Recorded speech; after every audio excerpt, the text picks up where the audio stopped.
दिलीप वळसे पाटील कारवाईला घाबरून भाजपसोबत गेले। रोहित पवारांचा वळसे पाटलांवर निशाणा।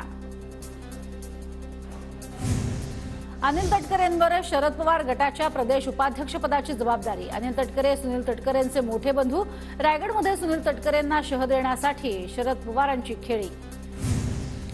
शरद पवारांच्या सभेत भाषण करताना तरुण शेतकऱ्याला रडू कोसळलं। आम्ही जगायचं कसं? सरकारनं जगणं कठीण केलंय। शेतकऱ्याला शरद पवारांसमोर अश्रू अनावर।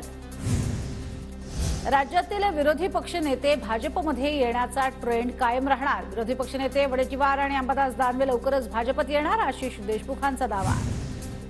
खोट्या बातम्या पसरवणं ही भाजपची पद्धत। भाजपमधील नेते सरळ राजकारणी नाहीत। वडेट्टीवारांचं काय बोलता, माझं सुद्धा नाव परवा कोणीतरी दिलं होतं।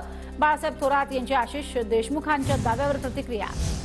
आमदार अपात्रता प्रकरणात शरद पवार गटाला मुंबई हायकोर्टाकडून नोटीस। 11 मार्चपर्यंत भूमिका स्पष्ट करण्याचे निर्देश। 14 मार्चपर्यंत कोर्टाची सुनावणी तहकूब। महाराष्ट्रातनं 6 जणांची राज्यसभेवरती बिनविरोध निवड। भाजपचे अशोक चव्हाण, मेधा कुलकर्णी, अजित गोपछडे, तर शिवसेनेकडनं मिलिंद देवरा, राष्ट्रवादीचे प्रफुल्ल पटेल आणि काँग्रेसच्या हांडोरेंचा समावेश।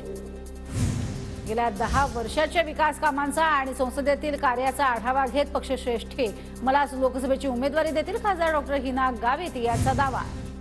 भाजप आणि शिंदे गटातील वाद पुन्हा चव्हाट्यावर। लोकसभेच्या खासदार हिना गावित यांना पुन्हा उमेदवारी देऊ नये, शिंदे गटाची मागणी।